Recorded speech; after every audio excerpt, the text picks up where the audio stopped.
Oke, sebelumnya mungkin aku mau kenalin sekali lagi buat podcast batik kali ini di edisi terakhir di 2021.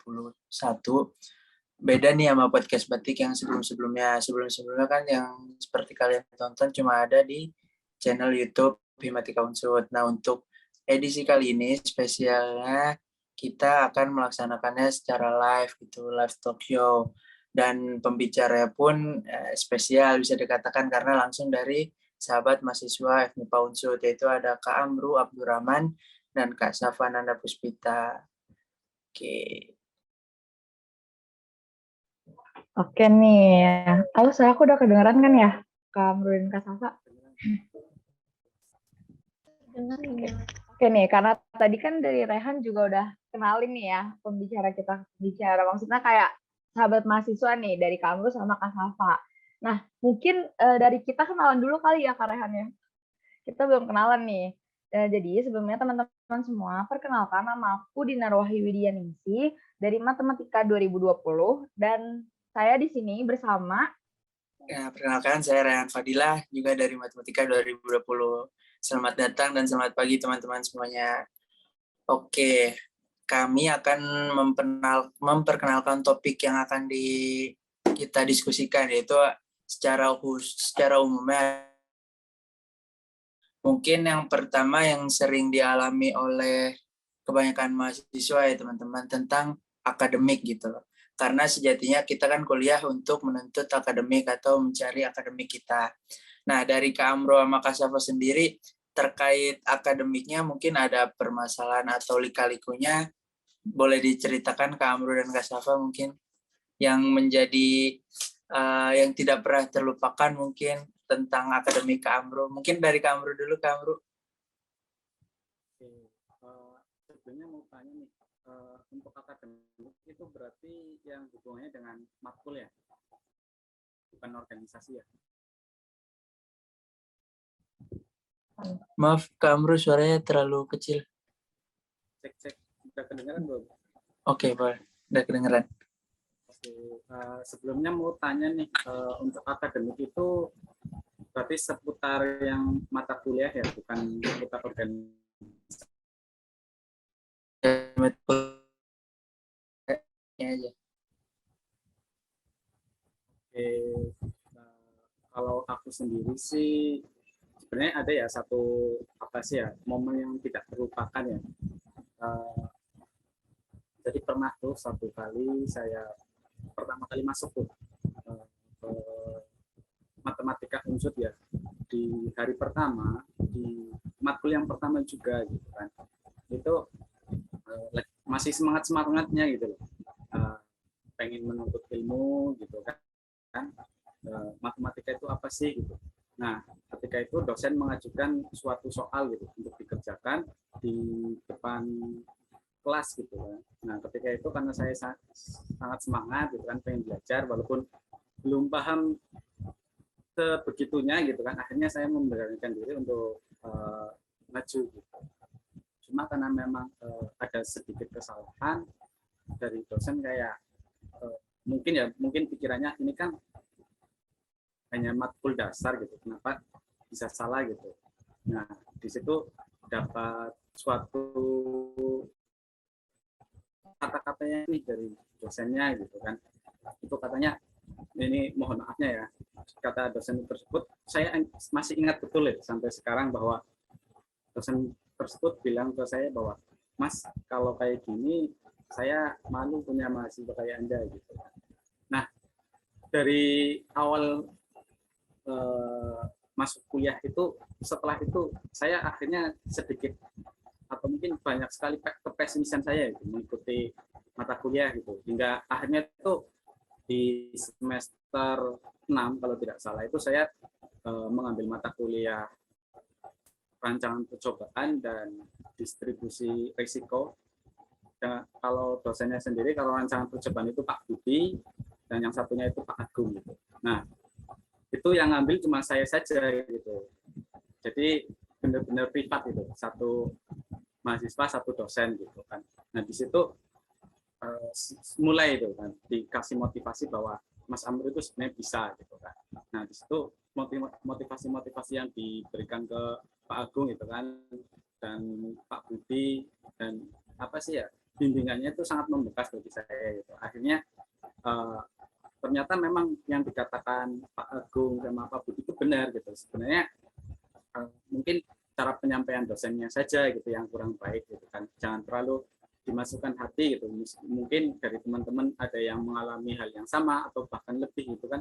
Jangan terlalu dimasukkan hati gitu. Karena yang rugi itu bukan dosennya tetapi kita sendiri gitu kan. Karena pesimis dan seterusnya. Akhirnya KM ya, mungkin pun tahu KM itu kesan sangat sulit gitu kan. Saya mempraktekkan ilmu saya gitu kan dengan tanya coba gitu kan tentang PKM itu apa sih gitu kan. Saya tanya tentang materi-materi yang hubungannya dengan rancangan percobaan. Ternyata benar gitu bahwa saya itu malah lebih menguasai daripada teman-teman PKM yang dia itu sudah di UKM yang bahkan tentang PKM itu sendiri gitu kan. Jadi ya itu intinya sih jangan terlalu pesimis teman-teman gitu kan. Jangan menutup diri gitu kan. Gitu sih. Terima kasih. Oke, berarti yang bisa digarisbawahi dari kisah Kak Amro itu sendiri, ini ya Kak Amro, jangan terlalu pesimis dan terlalu mikirin apa kata orang gitu ya. Ya. Kata-kata orang yang mungkin bisa menghambat kita, mungkin lebih baik kita singkirkan, dan kata-kata dari orang lain berupa motivasi, berupa support, mungkin itu yang bisa kita jadikan pegangan teguh gitu ya Kak Amro ya. Iya benar. Oke, selanjutnya mungkin dari Kak Dinar bisa ditanya Mbak Safa ya. Oke, Murta tentang pengalaman akademiknya. Mungkin nih dari Kak Salva nih, ada nggak sih Kak pengalaman akademik yang pernah Kakak alami yang membekas di hati Kak Salva gitu? Mungkin boleh nih Kak Salva langsung diceritain yuk Kak.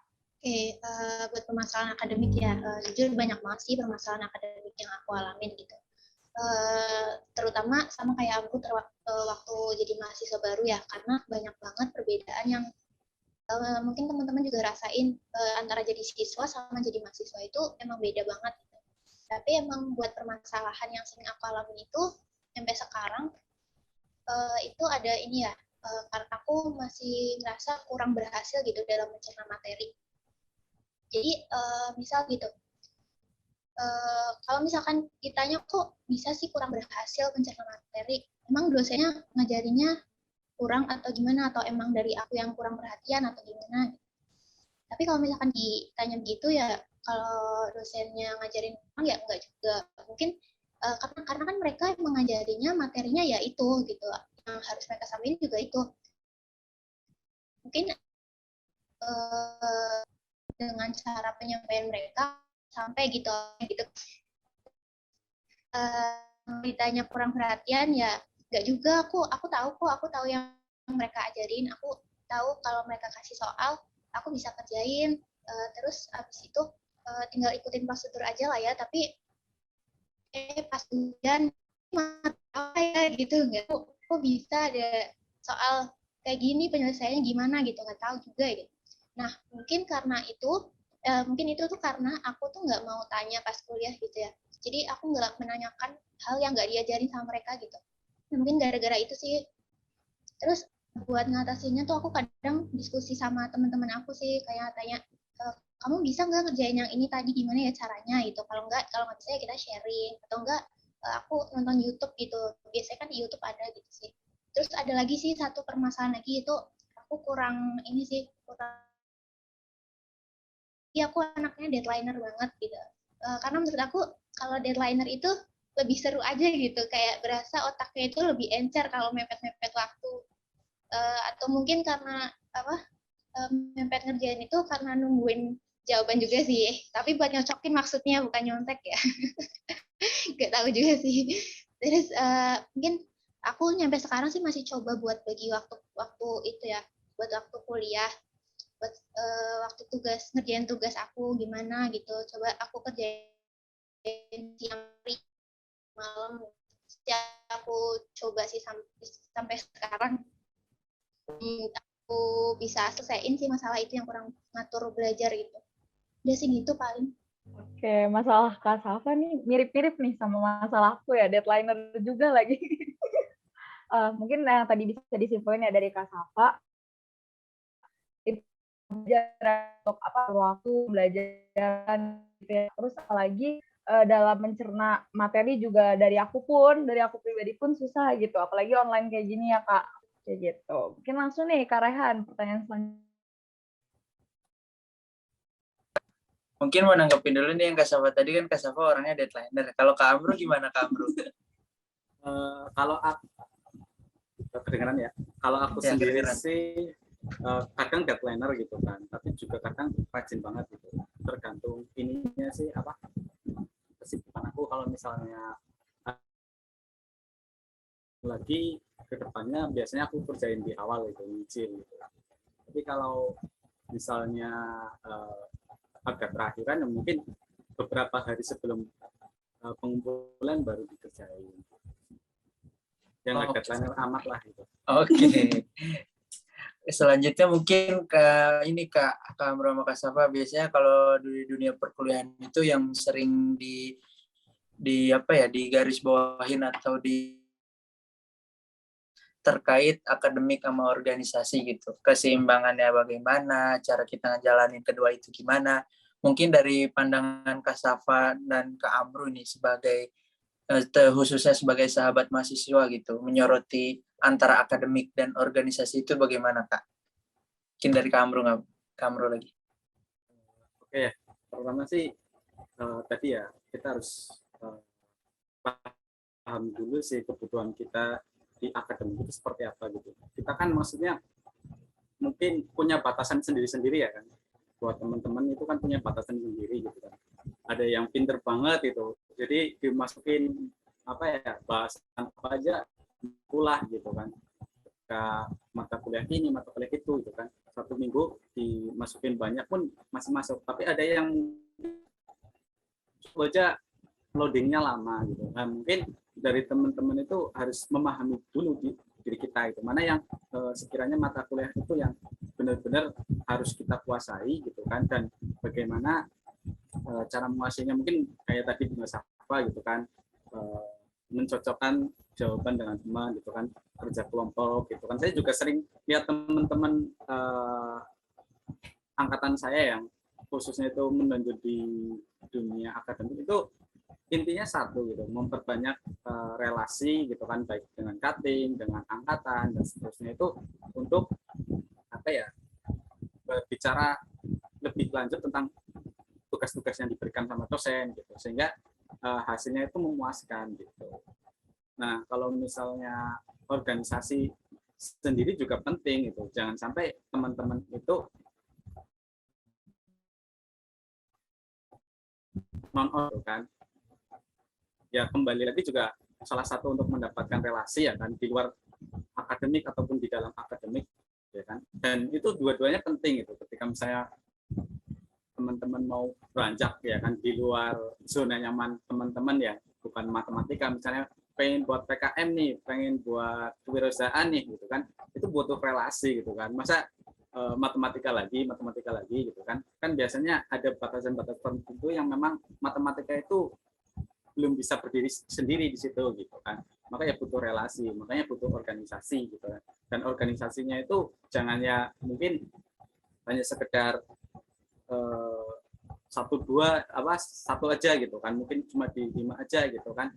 Kalau di HIMA aja mungkin lingkungannya cuma lingkungan yang masih matematika juga gitu, mungkin ikutlah kayak BEM, entah BEM UNIK, BEM fakultas gitu kan. Atau mungkin kalau saran aku sih biasanya kalau teman-teman maba tanya ke aku, Mas organisasinya yang baik itu seperti apa sih gitu kan, biasanya aku jawabnya satu itu yang berhubungan dengan mungkin berpikir ya kayak politik dan seterusnya, mungkin bisa ikut HIMA, bisa ikut BEM atau yang sejenisnya gitu kan.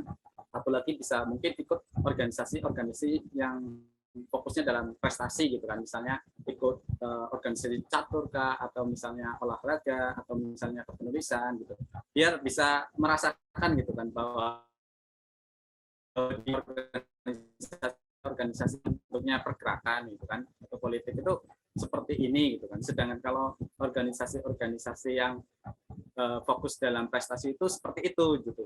Jadi bisa mencampurkan, oh sebenarnya bagusnya berarti harus ada campuran ini dan itu gitu. Misalnya seperti itu. Jadi nggak monoton gitu. Jadi tidak orang yang apa sih ya, bersikukuh tapi dia itu kayak katak dalam tempurung gitu. Itu sih. Terima kasih. Oke, terima kasih Kak Amru. Mungkin nih ya, aku simpulin dari pembicaraan Kak Amru tadi. Kalau dari Kak Amru nih, cara menyimbangkan akademik sama organisasi, pertama kita harus paham dulu ya Kak, akademik kita tuh kayak gimana, cara belajarnya mungkin, cara ngatur waktunya. Nah setelah itu, baru kita bisa nih terjun ke organisasi untuk nyari relasi-relasi yang mungkin nanti diperlukan untuk kedepannya, Kak Amru. Ya, betul. Nah, mungkin kalau versi Kak Safa gimana nih Kak Safa? Menurut Kak Safa antara organisasi sama akademik. Mungkin boleh nih Kak Safa langsung jelaskan Kak Safa. Buat terkait antara akademik atau organisasi, ya benar kata aku tadi, keduanya itu penting ya. Tapi kalau misalkan pilih mana yang harus diprioritasin, itu akademik. Soalnya kan kita lanjutin pendidikan itu ya bukan memperdalam ilmu kan, yang belum kita dapetin dulu. Nah, tapi bukan berarti organisasi itu nggak perlu. Justru perlu banyak hal yang bisa kita dapat di organisasi tapi nggak didapat di waktu kuliah. Contohnya yang sering banget orang-orang bilang gitu, ya bisa dapat belajar teamwork, public speaking, time management, terus banyak lah ya. Terus jadi kayak misal kita nggak ikut organisasi,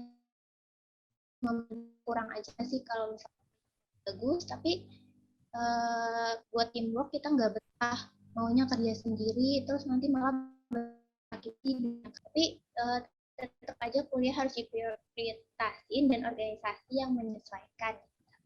Nah, buat nyeimbanginya itu agak berbeda sih aku dari Amru ya. Mungkin banyak juga orang beda-beda tentang caranya imbanginya. Dari aku itu buat nyimbangin antara organisasi sama akademik itu aku harus nyaman di keduanya gitu. Aku harus nyaman di organisasi sama nyaman di akademik. Jadi kalau misalkan aku nyaman di keduanya, jadi aku jadi ya. Nah, gimana sih cara bikin nyamannya di organisasi itu? Sebelum ikut organisasi itu aku harus lihat kemampuan diri aku sendiri. Aku mampu nggak sih buat ikut organisasi? Bisa nggak sih bagi waktu antara akademik sama organisasi gitu? Bisa nggak sih kalau tenaga aku kepake 2 kali gitu buat akademik sama organisasi? Padahal di akademik juga udah sibuk banget kan. Nah, selain itu aku juga harus lihat nih mana organisasi yang sekiranya cocok buat aku gitu. Yang sekiranya aku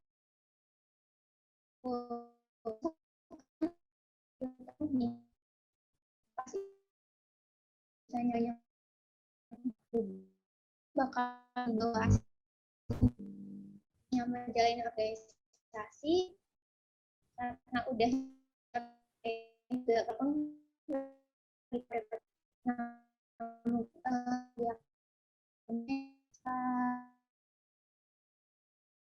memahami materi daripada aku harus memahami materi dulu sampai selesai baru aku ngerjain soal itu.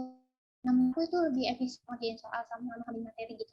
Nah kalau kayak gitu kan jadi kalau misalkan kita tahu cara yang tepat buat cara belajar itu, kita jadi gampang buat nyerap kuliahnya dan nggak bakal musingin kegiatan organisasi biasanya lebih padat dari akademik. Itu sih paling gitu. Oke, berarti kalau dari Mbak Safa terkait akademik dulu deh. Lebih ke tipsnya itu rajin-rajin ngerjain soal gitu ya Mbak, biar langsung kecerna di otak kita gitu. Itu tergantung sih, itu cara aku ya. Jadi terserah sama apa yang cara kalian suka aja gitu. Oke, mungkin kalau dari Kak Amru gimana terkait biar kita bisa lebih lebih paham, tapi ya balik lagi memang ke diri kita masing-masing gitu. Kalau dari Kak Amru mungkin biar bisa jadi bahan pertimbangan dari teman-teman semua, gimana ya, Kak? Kembalinya sih intinya pertama kita harus memahami diri kita sendiri ya. Ya kayak tadi aku tuh lebih suka belajarnya itu lewat soalnya dulu gitu kan, baru nanti akhirnya baca gitu, akhirnya paham gitu. Ya mungkin setiap orang masing-masing gitu kan. Nah mungkin kalau dari aku sendiri yang tadi kurang yaitu kalau akhir-akhir ini aku menemukan bahwa ya tadi tidak semua materi-materi matematika itu kan apa ya, bisa kita serap semua gitu kan. Nah, mungkin kita juga harus realistis gitu bahwa misalnya ada 5 mata kuliah yang memang itu wajib diambil itu kan, tetapi salah satunya itu nggak bisa, ya kita akui itu kita tidak bisa gitu kan, tidak bisa. Tapi bukan berarti kita menyerah gitu kan. Kita usahakan semaksimal mungkin sebisa kita gitu kan. Tapi jangan terlalu memaksakan diri. Nah, yang nanti akhirnya itu yang 4 yang bisa malah jadi terbebani gitu kan, karena mikirin 1, akhirnya yang 4 tuh akhirnya malah merosot gitu. Jadi harus pinter-pinter lah gitu kan. Nah, mungkin tipsnya juga kalau sekarang banyak sekali cara-cara ya untuk nge-up nilai gitu. Bisa teman-teman itu bisa ikut program PHP 2D, mungkin lomba-lomba ya kan, P3D, bahkan KKN MBKM gitu. Untuk meng-up nilai yang memang mungkin teman-teman sudah berusaha maksimal gitu kan, tapi tetap aja gitu hasilnya itu kurang memuaskan itu, bahkan mungkin merah gitu kan. Jadi banyaklah cara untuk itu, tinggal kita itu cari informasi gitu. Nah, yang satu lagi itu kita ya cari dosen yang satu frekuensi gitu kan. Bukan berarti yang tadi yang pengalaman aku itu yang dikatain dosen seperti itu ya itu salah gitu kan. Mungkin benar, cuma cara penyampaiannya yang kurang tepat. Jadi saya bukan berarti mereka salah, tapi intinya kita itu tidak satu frekuensi gitu. Buktinya apa? Ya masih ada teman-teman yang ketika diajar dosen itu ya mudah-mudahan aja gitu. Jadi tinggal kita aja mencari dosen yang satu frekuensi gitu kan, yang bisa mengajari kita dengan sepenuh hati gitu kan. Aku pun melakukan hal sama, ketemu dengan Pak Suroto gitu kan. Ya sekarang walaupun sudah semester 2, aku mulai belajar tuh ngulang lagi dari awal gitu kan, aljabar linearnya. Padahal ya aku nggak ngambil mata kuliahnya gitu kan, nggak ngambil SKS-nya, tetapi ya pengen belajar itu karena memang tujuan kita kan belajar awalnya gitu. Jadi jangan menyerah gitu. Itu sih.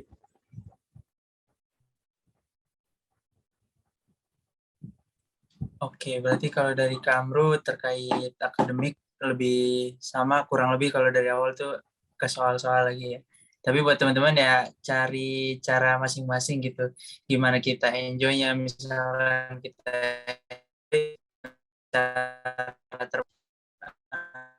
kalau emang di di jalannya kita masih pusing atau masih ada kendala segala macam, mungkin emang itu bukan caranya. Nah, buat teman-teman bisa mungkin cari lagi lebih banyak karena emang jalan kan nggak cuma satu ya Kak Dinar ya. Oke nih, kan tadi bahas tentang akademik organisasi nih. Mungkin kita pindah nih ya, apalagi kan aku juga penasaran banget nih. Aku kan online ya nih Kak, selama 1,5 tahun kayak gitu. Nah, mungkin aku mau nanya nih ke Kak Amru sama Kak Safa. Waktu pertama kali kuliah tuh gimana sih Kak? Jauh dari rumah, jauh dari orang tua, apakah kangen kah waktu kuliah offline kayak gitu? Aku penasaran deh, mungkin dari Kak Safa dulu nih bisa ceritain nih pengalaman pertama merantau jauh gitu ibaratnya. Silakan Kak Safa. Kalau buat pengalaman ya, jujur kebetulan aku dari Purwokerto, jadi aku nggak merantau, aku nggak ngekos buat kuliah gitu. Tapi boleh nggak kalau aku ceritain tentang pengalaman yang lain? Boleh banget Kak, silahkan Kak. Jadi mungkin pengalaman yang ngekos berbulan-bulan itu nggak pernah ya, tapi kalau pengalaman jauh dari rumah sama beberapa hari itu pernah. Kebetulan kan aku ikut KKN nih, KKN MBKM yang kemarin di Desa Glempang 4 bulan itu. Nah itu tuh aku jadi ngerasain karena jauh dari rumah gitu. Nah awal-awal aku jauh dari rumah itu aku banyak sih hal yang aku rasain, ada sukanya, ada dukanya, tapi yang paling sering banget aku rasain itu tentang makan ya. Aku tuh kadang kalau di sana mau makan siang aja aku harus beli murah, terus yang enak gitu. Nah pas lagi makan siang udah pikirin mau sarapan apa ya gitu. Soalnya kalau di rumah kan emang udah disediain kan, mau makan apa, mau ngapa-ngapain aja juga udah disediain gitu. Nah di sana walaupun kita mager gitu, hujan-hujan, hujan gede, tapi kita lapar, kita harus keluar kan. Belum lagi di sana tuh emang tempat makannya tuh lumayan jauh loh, nggak deket juga, harus naik motor kan. Nah, selama jauh dari rumah itu, kadang tuh aku ngerasa kalau misalkan baru datang ke sana ya kan itu nginep tiap minggu ya. Kalau misalkan baru sampai sana gitu ngerasa, mau pulang aja deh, nggak mau di sini gitu, nggak mau nginep. Tapi lama-lama karena untungnya ada teman-teman aku, teman-teman KKN itu, mereka itu bikin aku nyaman sih. Seru banget tinggal bareng mereka gitu. Tetangga-tetangga di sana juga baik-baik. Terus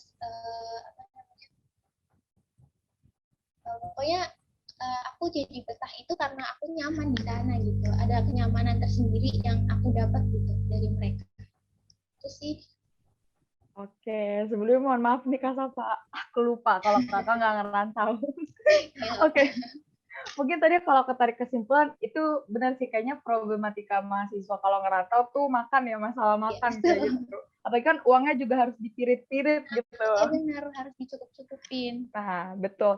Nah, tapi bisa aja kita nyaman atau enjoy itu karena mungkin lingkungan sekitar kita mendukung juga gitu ya. Nah, mungkin ya daripada aku salah lagi, mungkin aku tanya dulu ya ke Kamru nih. Kamru ngerantau nggak Kak? Sebenarnya sih rumahnya dekat, cuma ini jarang pulang aja. Oke, mungkin bisa nih diceritain nih Kak. Mungkin karena Kamru rumahnya deket dan jarang pulang, siapa tahu kan kayak mungkin kangen atau mungkin masalahnya apa sih yang dihadapi selama jauh di rumah kayak gitu.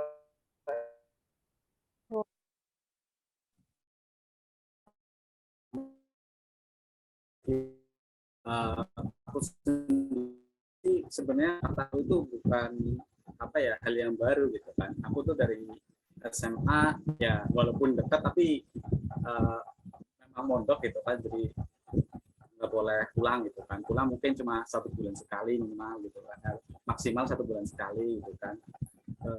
Boleh pulang lebih dari itu gitu. Jadi udah mulai terbiasa. Tapi ketika kuliah itu malah baru kerasa gitu kan, orang tuanya itu udah semakin tua gitu kan, kita harus bakti ke orang tua, jangan sampai naudzubillah ya kan, kita berharap ketika kita pulang malah orang tuanya itu jangan sampai lah sudah tidak ada gitu. Jadi di situ udah mulai tuh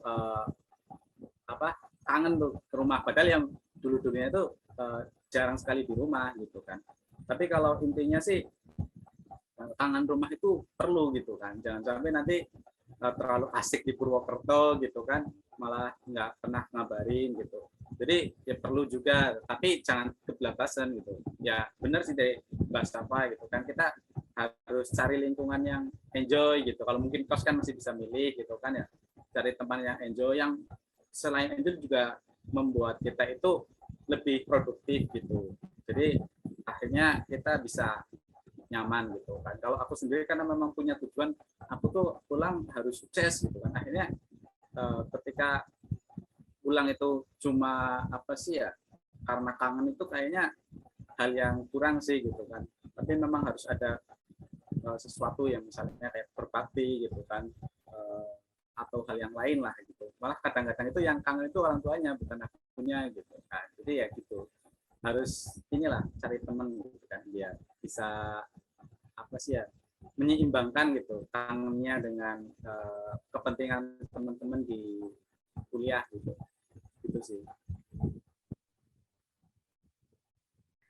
Oke, mungkin bisa digarisbawahi dari Kamru tuh boleh nih jauh dari rumah, tapi jangan sampai lupa orang rumah juga ya Kak, jangan sampai lupa pulang kayak gitu. Apalagi komunikasi juga penting kan dalam berhubungan, ya, baik berhubungan sama orang tua atau sama seseorang kayak gitu.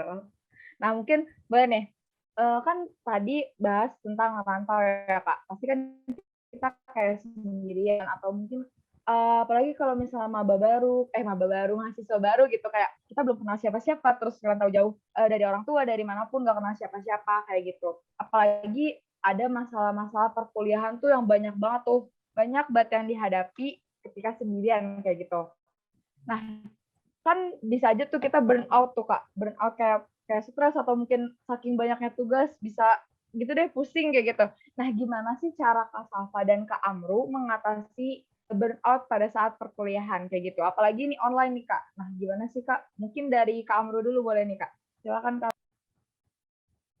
Oke, jelas ya, masalah itu nggak ada yang ringan sih gitu. setiap orang kan dapat masalah yang sesuai kemampuannya gitu kan. Intinya sih semuanya itu berat gitu menurut mereka gitu kan.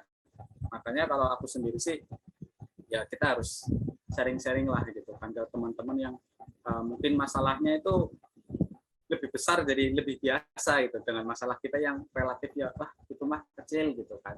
Jadi jangan malu-malu lah gitu. Tapi juga jangan kebablasan dalam artian kita harus pilih-pilih orang gitu kan. Makanya ya tadi intinya kita itu harus cari relasi, cari teman, itu ya banyak sekali manfaatnya gitu kan. Dan malu-malu gitu kan. Ada juga dosen-dosen, nggak semuanya kok dosen itu tidak satu frekuensi sama kita gitu kan. Ya bisa lah cerita sama dosen gitu kan. Ya, tinggal kita kenal yang baik buat kita gitu kan, ya kita sharing ke mereka gitu untuk mendapatkan solusi-solusi gitu kan. Apalagi kalau saya kan sebenarnya cuma katanya ingin didengarkan gitu. Jadi ya nggak masalah gitu kan, itu hal yang normal kok.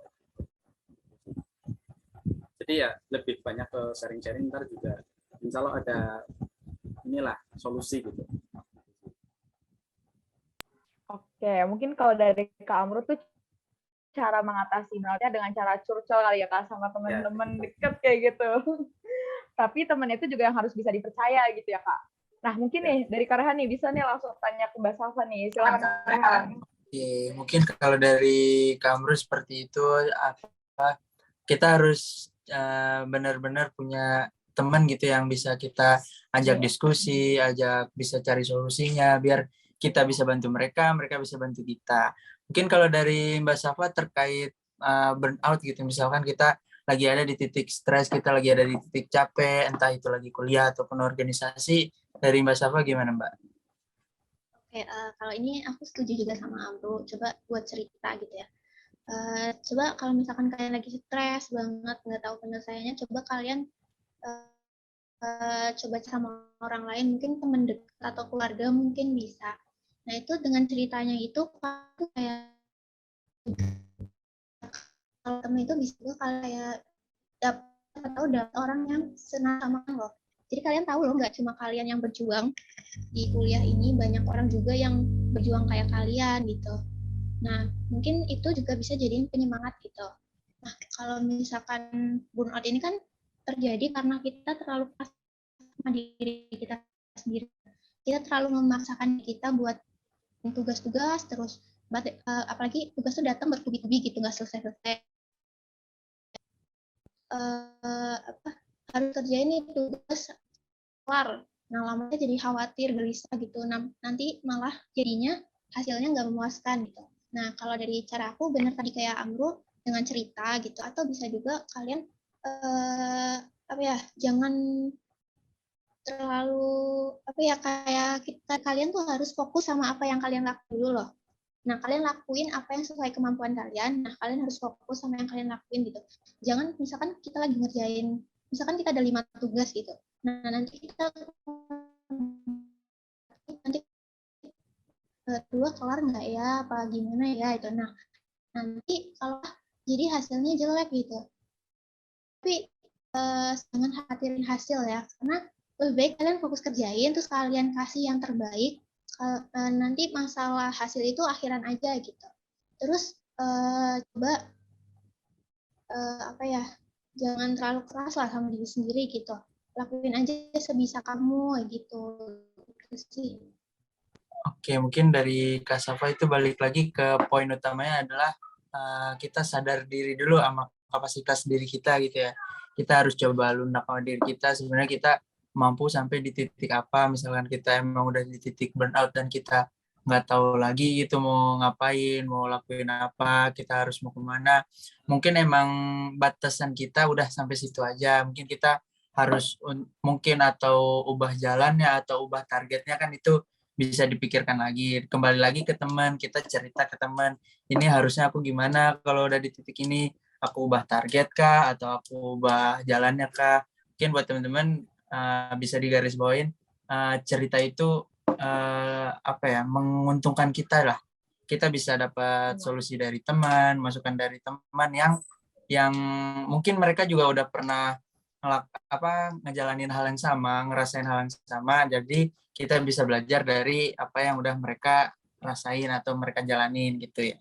Mungkin selanjutnya tadi kan dari Kak Amru dan Kak Safa sendiri udah banyak menyinggung soal dosen-dosen gitu. Aku mau nanya, mungkin dari angkatan 2020, 2021 gitu, banyak yang belum tahu, dan mungkin beberapa dari angkatan 2020 juga belum tahu terkait dosen pembimbing akademik gitu, Kak Amru dan Kak Safa. Mungkin dari Kak Amru sama Kak Safa terkait dosen pembimbing akademik ini, untuk apa ya, untuk informasi Kak, untuk yang lainnya terkait dosen pembimbing akademik yang ingin disampaikan kepada mahasiswa-mahasiswa angkatan baru, gimana Kak? Mungkin dari Kak Amru nggak apa-apa Kak? Ya, dosen akademik ya, pembimbing. Dosen pembimbing akademik itu kan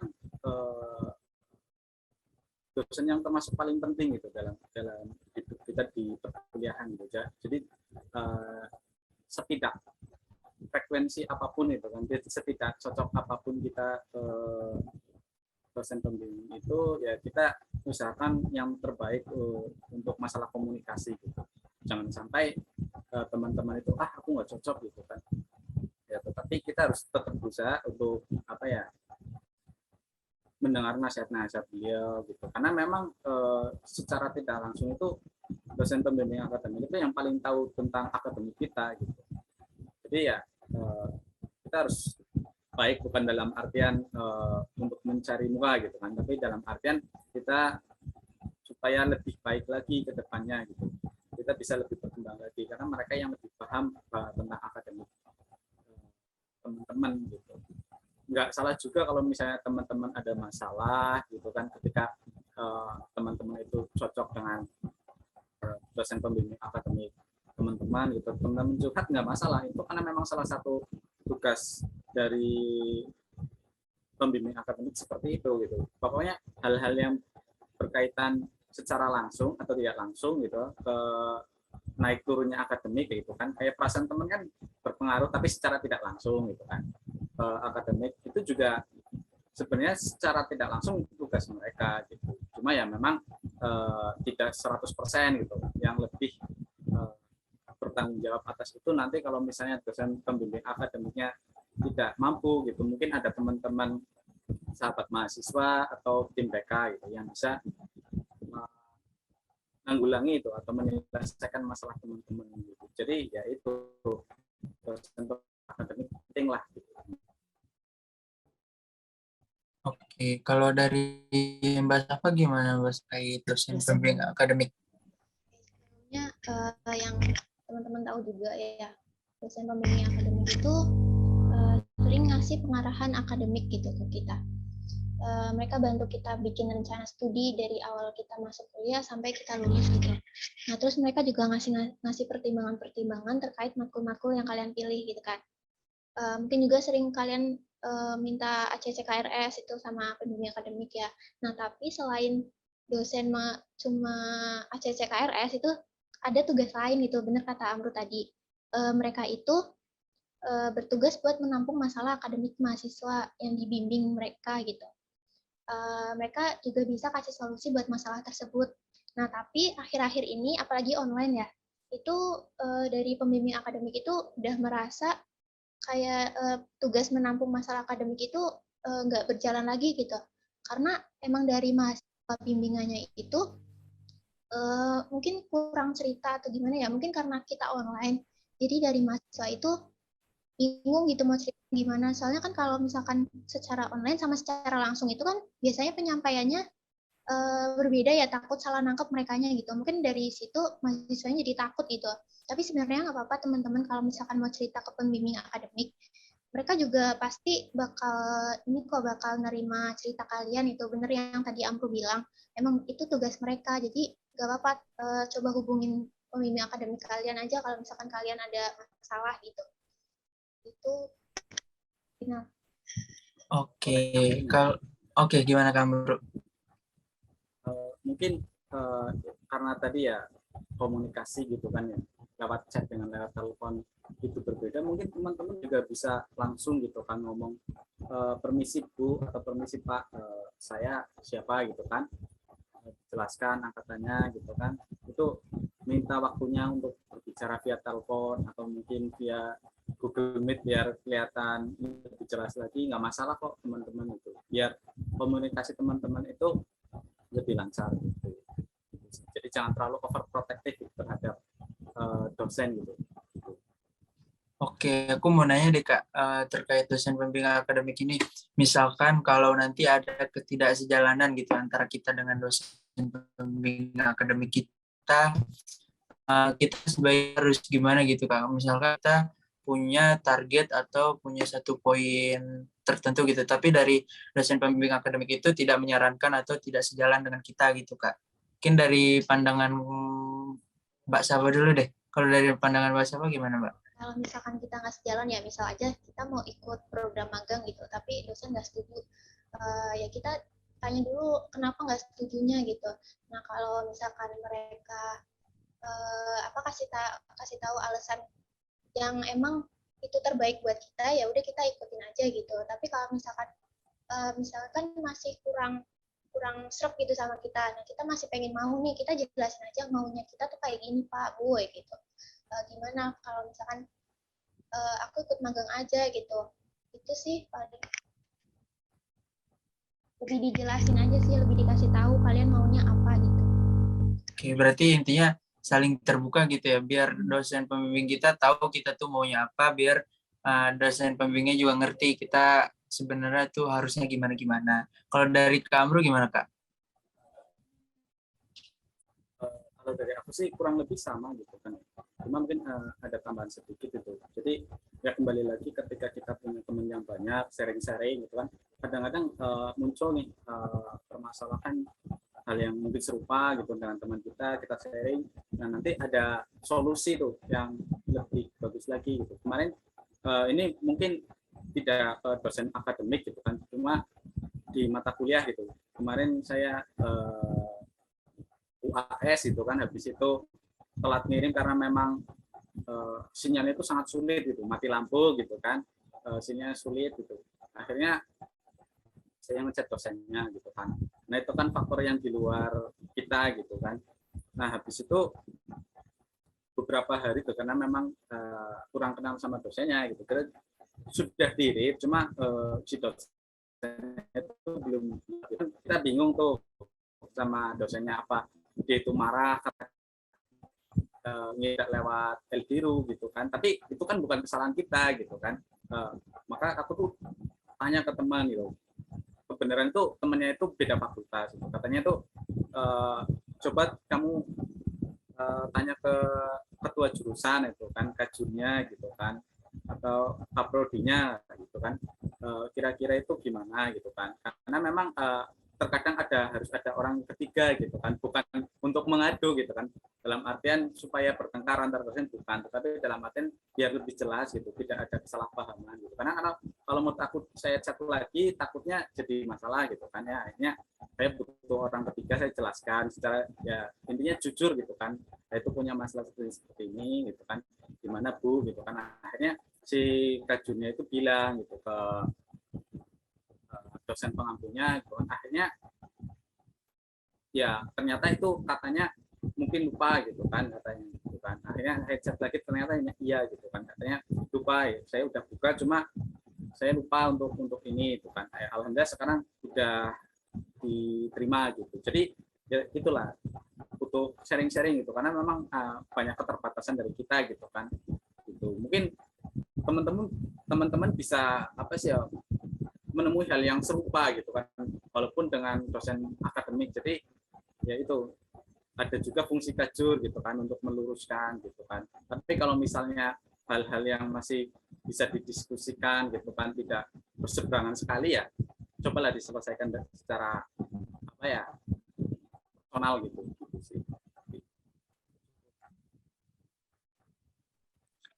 Oke, berarti yang bisa aku garis bawain di sini terkait hal ini gitu, mungkin komunikasi itu paling penting ya Kak Amru, Kak Safa ya.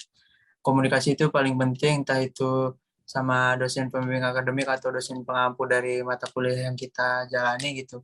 Komunikasi antara dosen dan mahasiswa benar-benar harus diperhatikan gitu, karena kita tidak tahu dosen itu mikirnya seperti apa, dan dosen juga tidak tahu kita tuh mikirnya seperti apa dan apa yang kita alami. Jadi untuk komunikasi itu sangat penting terkait dosen pembimbing akademik atau dosen yang pengampu mata kuliah yang lainnya. Oke, gitu Kak Dinar. Dari Kak Dinar, ada yang mau ditanya lagi nggak Kak Dinar? Kalau dari aku juga setuju sih ya sama kamu. Yang penting diomongin, dikomunikasiin dengan baik gitu sama dosen, atau baik dosen pembimbing akademik ataupun dosen pengampu kayak gitu ya Kak. Nah, kan dari tadi kita udah muter-muter nih ngomonginnya, ada akademik, ada organisasi kayak gitu. Nah, mungkin sekarang ke lingkungan nih, baik lingkungan pertemanan atau mungkin kalau kita bahasa kerennya sekarang nih, circle. Nah, mungkin aku mau nanya nih ya Kak. Bentar. Mungkin nih, kan ada nih, misalnya kayak di lingkungan yang mendukung untuk belajar, atau mungkin lingkungan yang dukung untuk kayak senang-senang gitu kan, kita juga butuh ya, apalagi di dunia perkuliahan ini nggak harus belajar mulu atau akademik mulu, pasti juga butuh yang kayak happy-happy, enjoy-enjoy, chill and relax gitu kan ya Kak. Nah, mungkin aku mau nih cerita dari pengalaman Kak Safa dulu nih. Gimana sih Kak cerita Kakak terkait lingkungan gitu, atau ibaratnya cara milih lingkungan yang baik untuk Kak Safa kayak gitu. Boleh nih mungkin Kak Safa langsung dijawab. Silakan Kak Safa. Kalau buat lingkungan yang baik buat aku ya, kalau menurut aku itu tergantung nyamannya kita sih. Kalau misalkan kita nyaman di suatu lingkungan itu, terus teman-teman kita yang di situ juga satu jalan gitu sama kita. Kalau misalkan dirasa ada yang menyimpang dikit gitu, terus kita nggak cocok, ya udah kita keluar aja lama, tapi jangan langsung keluar, perlahan-lahan aja gitu, kayak diajak main nggak mau, terus lama-lama ngilang deh gitu sih. Kalau misalkan bicara circle pertemanan di kuliah, kalau di kuliah itu ini nggak sih, kalian ngerasa juga nggak sih kalau pertemanan di kuliah itu dapatnya lebih lama daripada zaman SD, SMP, SMA. Kalau zaman SD, SMP, SMA itu kan kita ketemu temen hampir tiap hari ya, terus bisa dari pagi sampai sore gitu. Nah, jadi lebih gampang juga dapat teman dekat. Nah, kalau kuliah ini kan kita berangkat cuma 1 jam, 2 jam gitu. Itu pun kita nggak ketemu mereka semua gitu dalam satu hari itu. Teman satu angkatan aja kita nggak ketemu gitu. Nah, itu yang bikin susah dapat teman dekat gitu. Nah, awalnya dulu pas aku masuk pertama kuliah juga aku ngerasa aku nggak butuh circle pertemanan itu gitu. Aku ngerasa ya udah aku akrab aja sama semua orang gitu. Tapi nggak ada yang temen deket gitu. Tapi lama kelamaan dari sebelum organisasi ya, kan aku berangkat kuliah selesai langsung pulang gitu. Kan kebetulan aku di rumah gitu kan. Jadi kuliah terus langsung pulang gitu. Nah terus lama-lama tuh aku ngerasa kayak kok aku gini aja sih sendiri gitu, nggak ada teman yang buat cerita selain tentang materi kuliah gitu, nggak ada teman yang kayak ngajak makan gitu aku pas nunggu kuliah selanjutnya gitu. Nah itu makanya aku dari situ aku harus cari teman dekat nih. Nah setelah dapet itu sebelumnya aku circle pertemanan aku tuh berubah-ubah loh dari awal masuk kuliah sampai sekarang itu berubah-ubah. Itu karena aku cari yang cocok gitu, cari yang cocok sesuai sama diri aku sendiri gitu. Kalau misalkan aku kan kebetulan anaknya yang nggak terlalu pendiam banget, nggak terlalu nggak terlalu terbuka banget gitu ya, nggak terlalu belak-belakan banget. Nah aku awal-awal juga pernah gabung sama circle pertemanan yang pendiam banget gitu. Nah aku ngerasa kok gini banget kayak gitu, kayak kurang berteman sama yang lain gitu. Nah makanya aku lama-lama menghindar dari mereka, bukan menghindar tapi tetap temenan, tapi kayak coba aku pindah ke circle lain deh gitu. Nah akhirnya sampai sekarang ketemu di circle yang cocok gitu sama aku gitu. Itu kan Dinar. Oke. Mungkin ini ya, ibaratnya kakak tuh nyari nyamannya kayak Ya gitu. betul. Bukan berarti milih-milih temen juga ya kak, Oh, ibaratnya kan kita bukan. juga butuh teman kenyamanan gitu buat cerita, buat bareng-bareng kayak gitu. Nah Kalau mungkin, kita temenan nggak nyaman kan sama aja gitu. nah bener, jatuhnya nanti fake ya kak. Ya. Oke nih, mungkin dari kamu nih bisa nih ceritain pengalaman pertemanan kakak mungkin yang waktu pertama kali kuliah terutama kayak gitu. Silakan kamu. Iya, sama. Cuma ya itu tadi mungkin lebih tepatnya kalau dari bahasa apa itu ketika kita kurang cocok dengan teman yang sekarang gitu kan, itu mengatur jarak lah, bukan menghindar apa ya dalam arti menghilang itu enggak sih, mengatur jarak gitu kan. Sedekat apa kita harus berteman dengan mereka gitu kan. Karena kita nggak tahu gitu kan apa kita akan butuh mereka lagi itu kapan gitu kan. Karena namanya orang kan ada cocoknya ada enggaknya gitu kan. Jadi ya kita, kalau aku sendiri berprinsip semua orang apa ya yang aku kenal itu teman gitu kan. Jadi aku nggak milih-milih, tetapi dalam artian kita harus bisa menyaring itu kan, ini yang teman yang harus aku dekat gitu, karena memang auranya baik gitu kan. Aku punya teman gitu kan, jujur aja itu aku punya teman yang luar biasa gitu kan, yang memberikan aku tuh motivasi gitu kan, bukan motivasi saja tapi pertolongan gitu kan. Mungkin teman-teman juga kenal gitu Mas Panji gitu kan, matematika 2018 gitu kan. Beliau itu luar biasa gitu, teman aku itu luar biasa gitu kan. Aku dari satu teman ini aja gitu, satu teman ini aja, jangan banyak-banyak gitu kan. Itu diberikan kesempatan, Mas Amru ayo ikut program ini gitu kan, padahal aku sepertinya itu kayak nggak mampu gitu kan. Habis itu diajak ikut program apa kayak lomba gitu kan, kayak program PMW dan seterusnya, dikasih awetannya gitu kan. Jadi manfaat luar biasa lah ketika kita itu punya circle yang bagus gitu di lingkungan baik organisasi, akademik gitu kan, itu sangat membantu gitu. Sehingga cita-cita teman itu akan lebih mudah untuk tercapai gitu.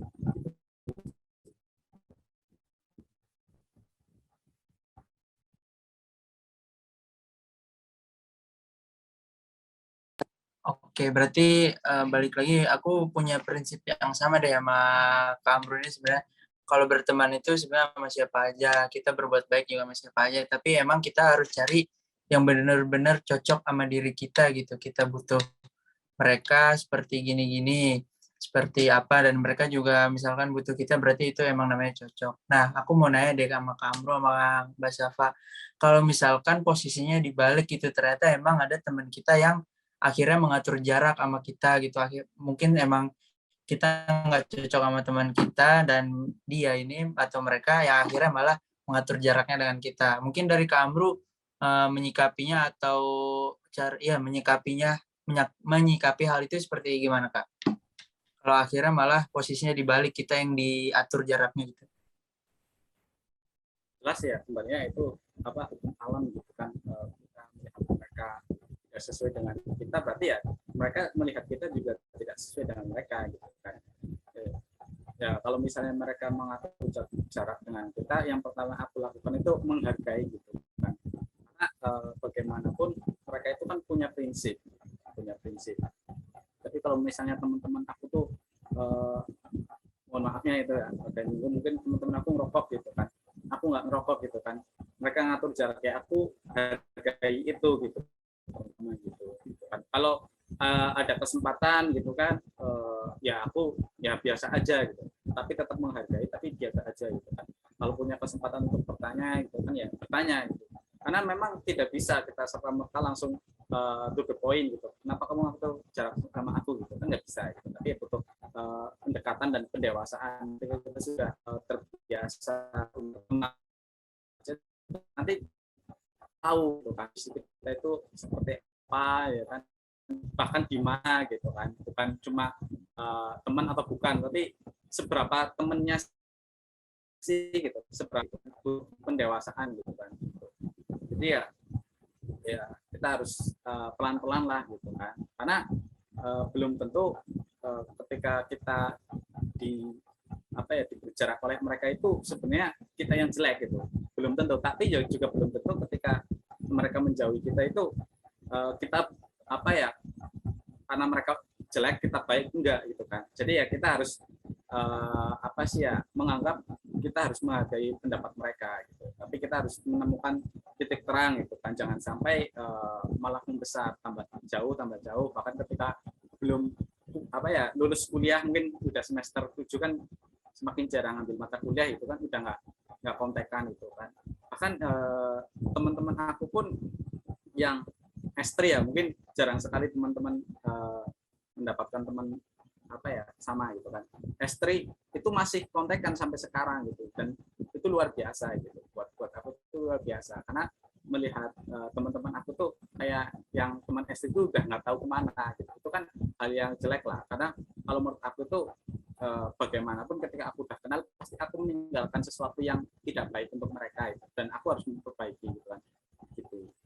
Dan aku juga harus mengambil hal yang baik dari mereka gitu. Jadi kalau menurut aku teman itu selamanya gitu. Oke, berarti balik lagi ke menghargai gimana orangnya gitu biar kita mau dihargain. Kan kita juga nggak tahu sebenarnya siapa yang cocok, siapa yang cocoknya. Kalau dari Mbak Safa gimana, Mbak? Oke, kalau aku setuju juga sih sama Amru. Kita harus menghargai dari mereka ya. Menghargai kalau emang setiap orang itu kan nggak selalu bakal bikin semua orang kan. Nggak semua orang itu bisa nyaman sama kita gitu. Nah, emang kalau misalkan aku dijauhin gitu, aku pasti ngerasa ini sih, berarti aku gagal bikin nyaman mereka nih gitu. Tapi ya itu nggak apa-apa, terserah mereka. Kalau misalkan nggak mau mau menjauh dari kita, ya nggak apa-apa, kita hargain itu. Tapi kita tetap tetap menganggap mereka itu sebagai teman kita walaupun emang nggak deket.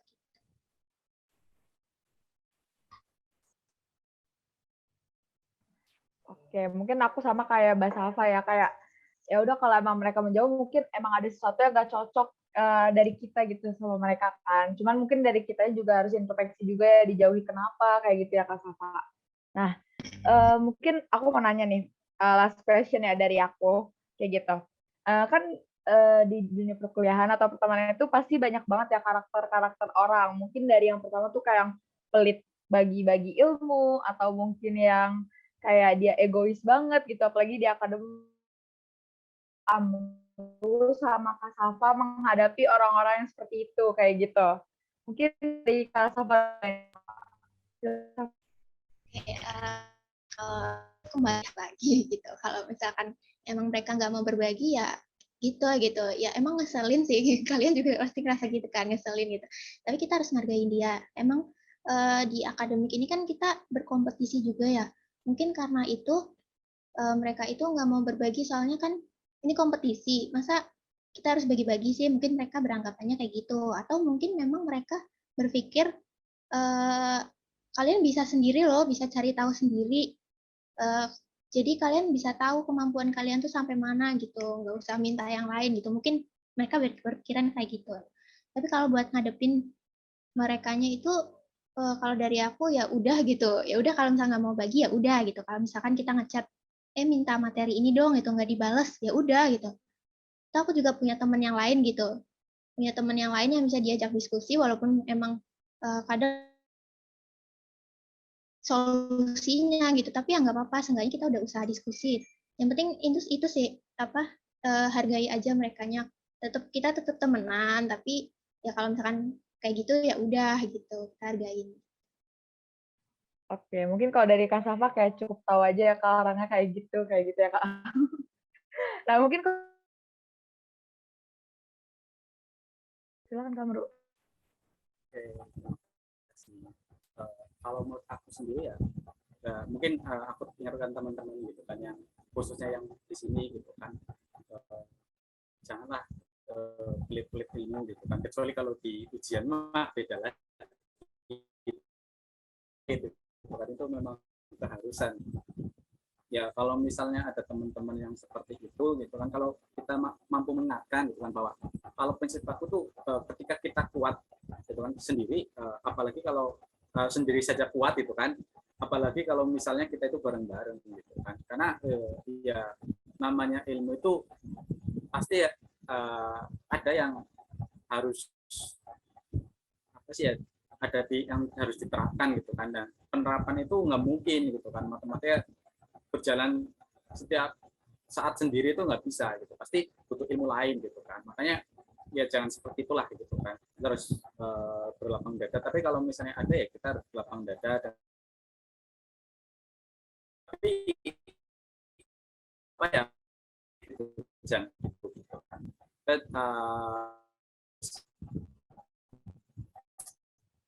coba menyadarkan mereka dengan soft gitu kan, dengan lembut gitu kan, jangan sana jahat aku harus lebih jahat dan gitu. Jadi mereka jahat, kita coba sadarkan lah dengan kebaikan-kebaikan kita yang bisa kita share ke mereka gitu kan, supaya mereka sadar oh ternyata memang aku tuh terkadang tidak bisa berjalan sendiri kuat apapun aku gitu kan.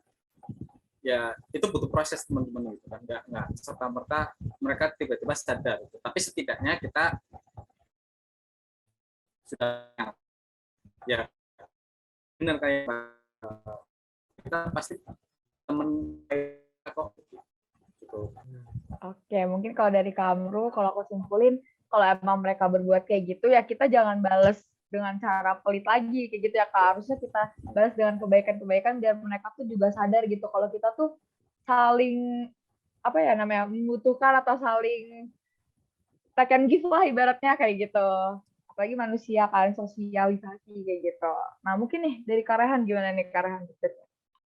Oke, mungkin dari awal kita udah mulai dari bahas akademik, udah bahas organisasi, dan udah ke dosen juga, dan terkait lingkungan segala macam. Seperti dari teman-teman yang ingin bertanya, silakan bertanya di kolom chat atau resen langsung unik, nggak apa-apa. Buat teman-teman yang terpilih, mungkin ada beberapa door prize dari kami gitu loh. Untuk pertanyaan-pertanyaan yang unik, pertanyaan-pertanyaan yang menarik. Jadi buat teman-teman semua yang mau bertanya, silakan bertanya di kolom chat atau silakan raise hand. Kita tunggu ya teman-teman. Mungkin kalau nggak ada yang nanya, kita bakal nanya lagi nantinya. Ayo, buat teman-teman semuanya, ditunggu. Ya teman-teman, yuk tanya yuk.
Cuman mungkin dari khususnya angkatan 2021 yang belum banyak tahu terkait dunia perkuliahan gitu. Kan kita di sini ada yang namanya sahabat mahasiswa atau mungkin emang dari 2020 juga yang belum merasakan kuliah offline, bisa ditanya ke kakak-kakaknya gitu loh. Ayo teman-teman silakan yang mau nanya.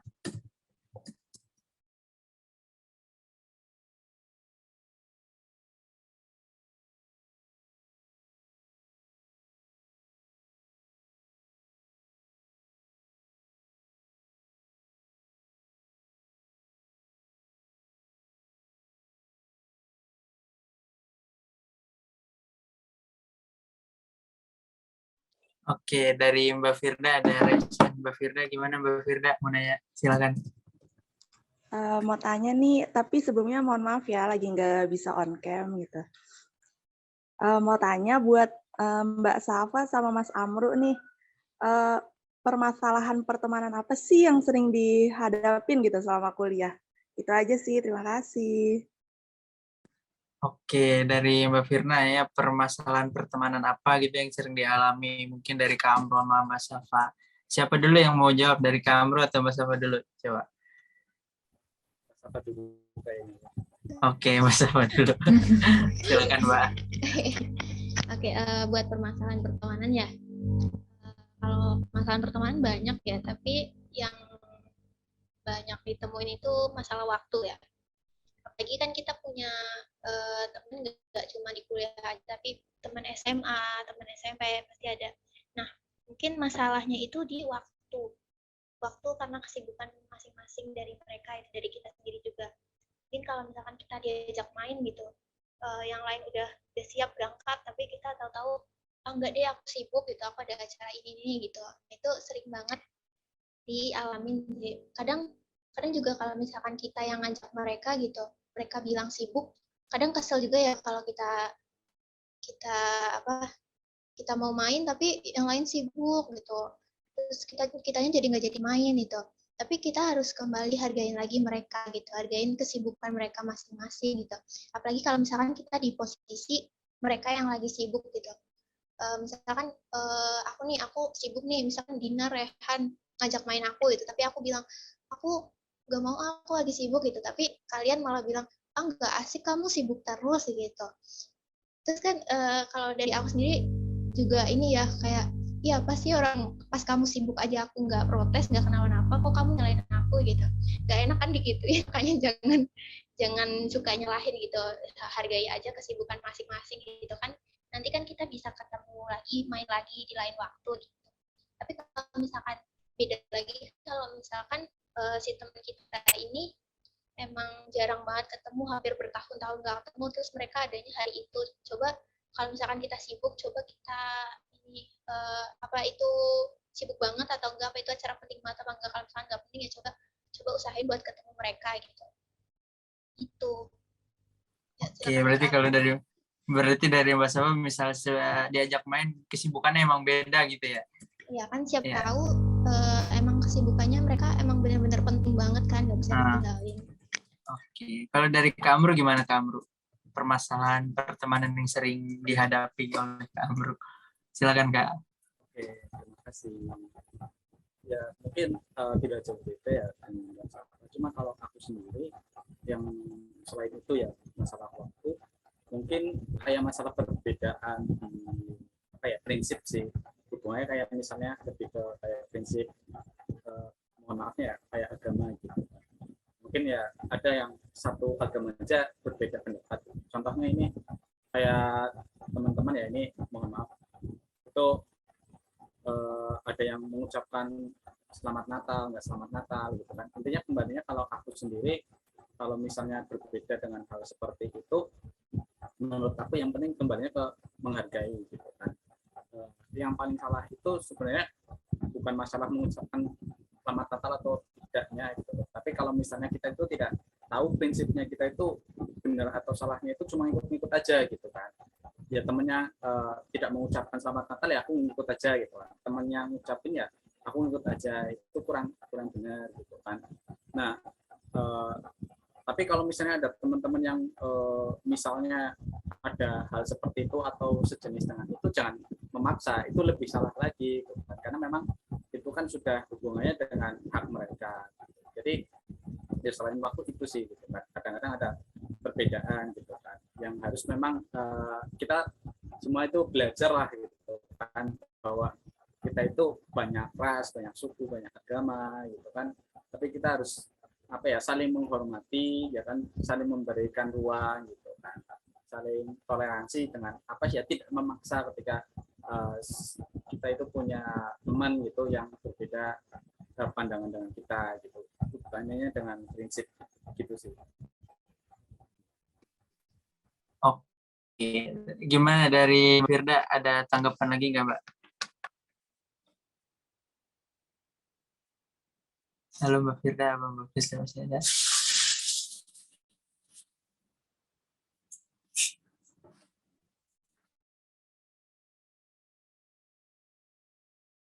Oke, dari yang lain. Oh, Nur Amel, silakan. Oke, cek masuk ke suaranya. Oke, izin bertanya ya ke Kak Amru atau Kak Safa. Misalkan nih, kita tuh tipe orang yang susah gitu untuk berbaur sama orang lain gitu. Ibaratnya buat berteman itu butuh waktu yang lama banget gitu. Gimana tanggapan dari kakak mengatasi hal seperti itu, Kak? Kayak dalam perkuliahan maupun di dalam untuk menjalani ke depannya tentu butuh teman gitu untuk mungkin buat sekedar curhat dan lain sebagainya. Tapi dari kitanya sendiri tuh punya permasalahan agak susah berbaur sama orang lain gitu. Gimana tanggapan dari kakak? Seperti itu. Terima kasih MC. Saya kembalikan.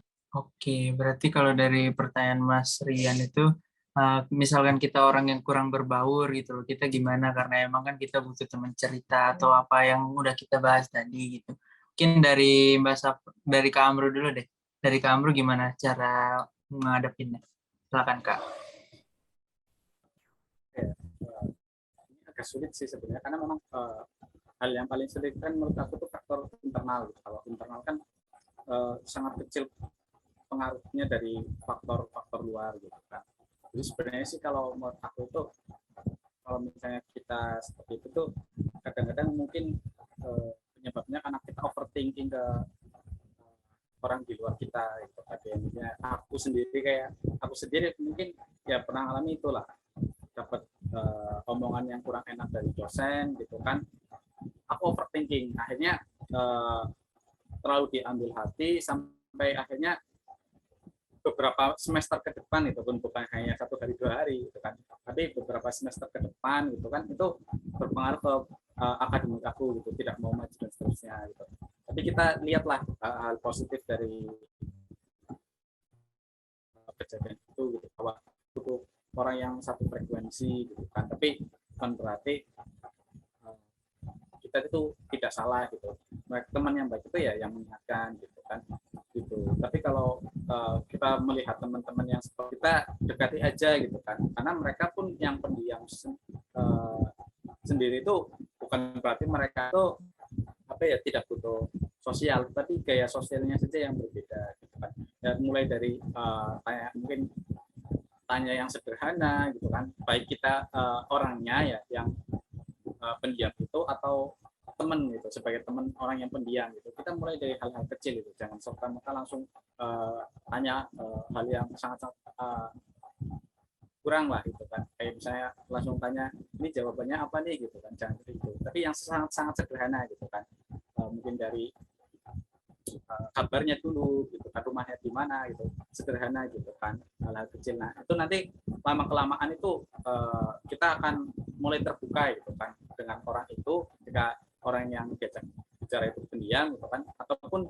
kita sebagai orang pendiam pun akhirnya akan untuk bersosialisasi dengan teman-teman gitu, karena memang intinya untuk setiap orang itu pasti butuh untuk bersosialisasi gitu. Jadi ya mulai dari hal-hal kecil dulu aja gitu sih.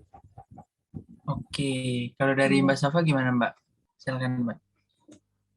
Dari aku ya, kebetulan aku juga dulu emang jarang berbaur gitu ya, nggak suka sama orang asing. Jadi aku cuma bisa ngeluarin sifat asli aku sendiri itu ke teman yang paling dekat gitu. Kalau sama orang asing tuh aku nggak bisa gitu.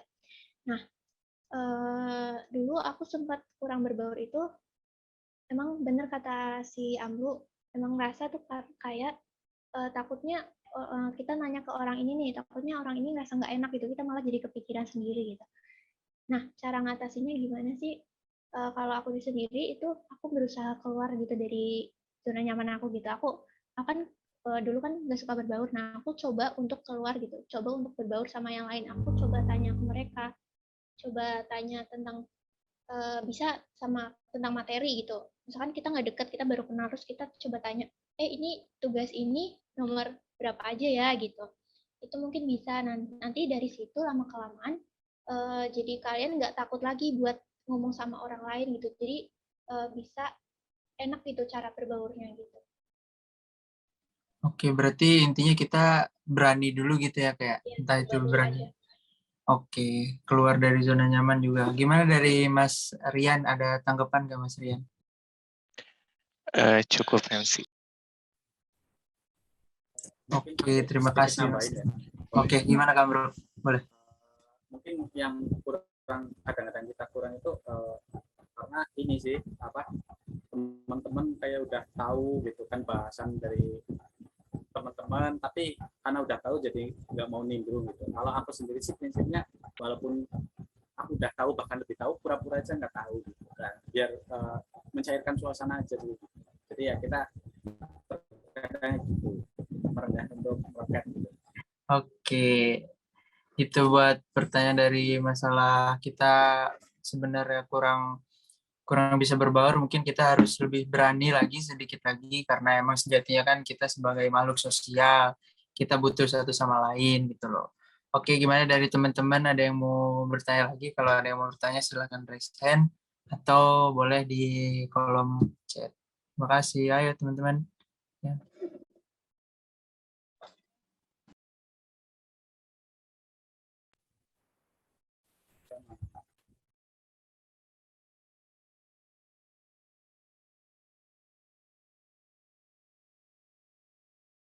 Ada yang angkat Oke nih, ada yang resen nih. Ajis, boleh Ajis?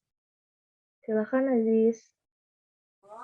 Ya, sebelumnya suaraku terdengar jelas nggak, Kak? Terdengar jelas, Jis. Silakan Ajis. Oke, terima kasih atas waktunya. Mau tanya, kalau di dunia perkuliahan kan otomatis kita juga berhubungan sama dosen kan ya, Kak? Nah, kalau cara mengajarnya dosen kan juga beda-beda. Ada yang ngajarnya halus, baik gitu, enak. Terus ada juga yang tegas, eh, ya keras gitu ngajarnya. Nah, cara Kakak dalam menyikapi cara dosen yang ngajarnya kayak tegas gitu gimana, Kak? Oke, terima kasih Aziz. Mungkin orang yang pertanyaannya, kan banyak ya dosen tuh cara ngajarnya, ada yang halus, baik, atau ada yang tegas dan galak lah, kasarnya kayak gitu. Nah, gimana sih cara Kak Safa dan Kak Amru menghadapi perbedaan karakter dari dosen tersebut? Nah, silakan mungkin dari Kak Amru dulu. Boleh.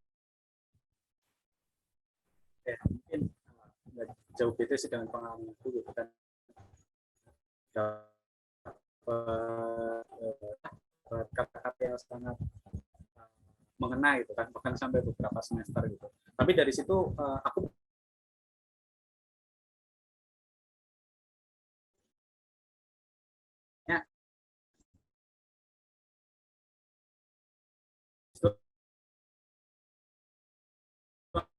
mungkin lebih dari mereka punya masalah, mereka punya pandangan sendiri gitu kan. Kita harus sadari itu. Ketika kita tidak bisa menyadari itu, gitu kan, mereka harus seperti saya gitu kan. Itu nanti yang kecewa sendiri gitu kan.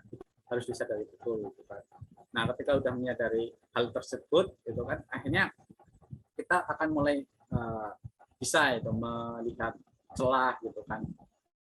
Nah, selebihnya dari itu menurut aku itu kan terkadang hal yang apa ya tidak bisa kita kendalikan itu karena misalnya mata kuliah wajib gitu dosennya pasti ketemu itu nah itu harus ngambil itu gitu kan ya kita berusaha semaksimal mungkin gitu kan kalau aku sendiri terkadang mencari tempat gitu kan kayak misalnya dosen ini kayak kurang enak nih gitu kan bahkan mungkin kita udah apa ya kayak enggak banget itu dosennya kita itu kayak apa sih ya udah nandain gitu kan kita juga ke dosennya juga males gitu kan ya kita bisa tuh mungkin kalau offline duduknya agak jangan terlalu depan jangan terlalu belakang tapi kita nyaman juga untuk dengerin dosennya gitu kan mungkin gitu juga jangan sampai kita benci ke dosen loh tidak apa ya frekuensinya sebeda apapun itu jangan sampai benci karena jelas kalau misalnya menurut aku tuh kalau udah benci itu pasti nggak mudeng gitu kan nggak mudeng dengan mata kuliahnya itu jadi kita berusaha semaksimal mungkin di kelas gitu kan dan nanti ketika sudah di luar kelas kita coba ulangi gitu kan habis itu kita tanya ke teman itu banyak kalau gitu kan aku pun sadar ternyata yang seperti itu bukan aku aja gitu kan teman-teman aku pun yang satu angkatan pun sebenarnya kayak gitu terbukti ketika misalnya aku tanya tuh Mas mau skripsi apa gitu kan materinya apa ternyata nggak bisa gitu tapi aku sendiri yang dikatakan baru semester 6 move on dari kata-kata salah satu dosen untuk masalah skripsi udah ada gambaran itu jadi sebenarnya kita harus selalu punya pikiran positif gitu sih.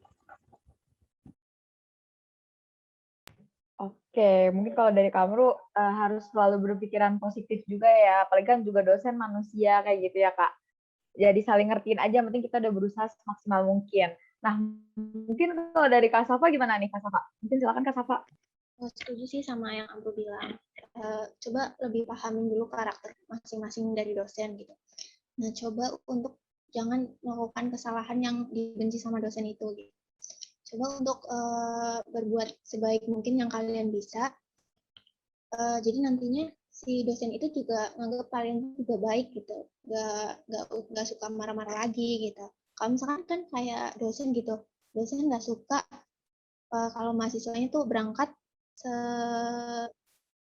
pas jam kuliah atau ini pas offline ya, berangkat jam kuliah atau mungkin telat berapa menit gitu, mungkin dosen nggak suka gitu. Nah coba deh kalian untuk berangkat pagi gitu, berangkat lebih pagi dari biasanya. Pokoknya jangan sampai dosen itu mengeluarkan kemarahannya gitu. Itu sih paling dari aku, cukup kalian pahami aja karakter dari masing-masing dosen itu. Oke, terima kasih Kak Safa. Nah, mungkin aku simpulin ya dari Kak Safa dan Kamru. Pertama, pahamin dulu nih karakter dosen, karena dosen juga manusia kan, jadi kita harus saling memahami. Terus yang kedua itu, tadi, apa ya, aku lupa. Saling ngertiin lah gitu, antara dosen sama kitanya kayak gitu, dan berusaha semaksimal mungkin kayak gitu. Oke, mungkin langsung nih ke next question ya Kak. Ada nih dari Kak Tiara, izin bertanya. Buat Mbak Safa dan Mas Amru, pernah overthinking nggak sih? Menurut kalian, overthinking itu baik nggak sih? Terus bagaimana cara kalian mengatasinya? Mengelolanya. Nah, mungkin dari Kak Safa dulu nih, boleh nih Kak Safa. Silakan Kak Safa. Oke, kalau buat overthinking sendiri ya pasti sering banget dirasain sih. Lagi tiap malam kan ya tengah malam tiba-tiba ngelamun, nggak tahu mikirin apa gitu.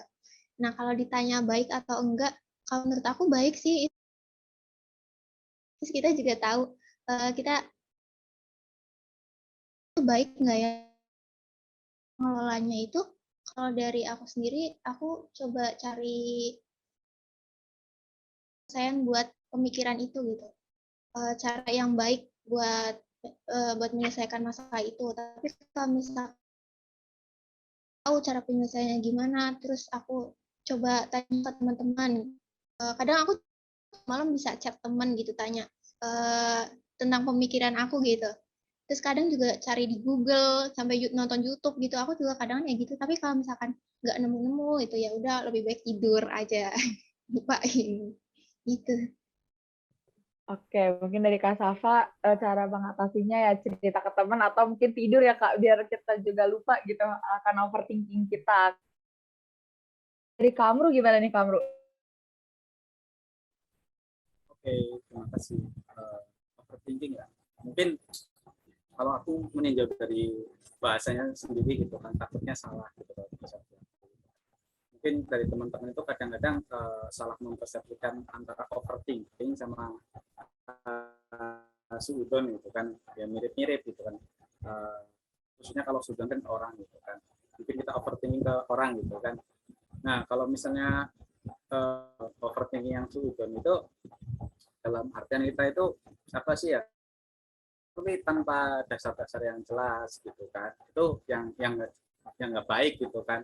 Nggak baik. Tapi ketika salah, tapi dasar-dasarnya kita jelas gitu kan.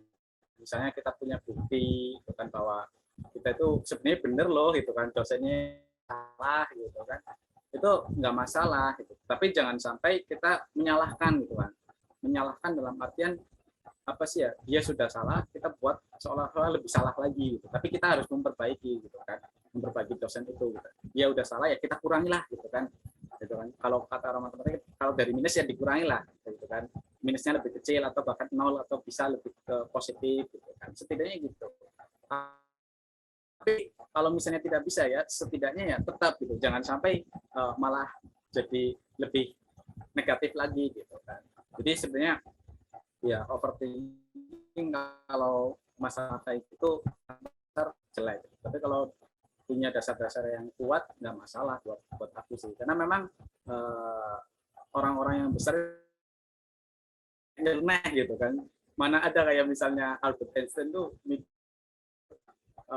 flat itu nggak ada gitu kan, Plato gitu nggak ada, itu pasti mikirnya itu nyeleneh, tapi mereka Oke, mungkin dari Kamru aku simpulin overthinking tanpa dasar itu nggak baik. Tapi kalau misalnya berdasar, justru malah bisa membangun kita gitu ya, Kamru.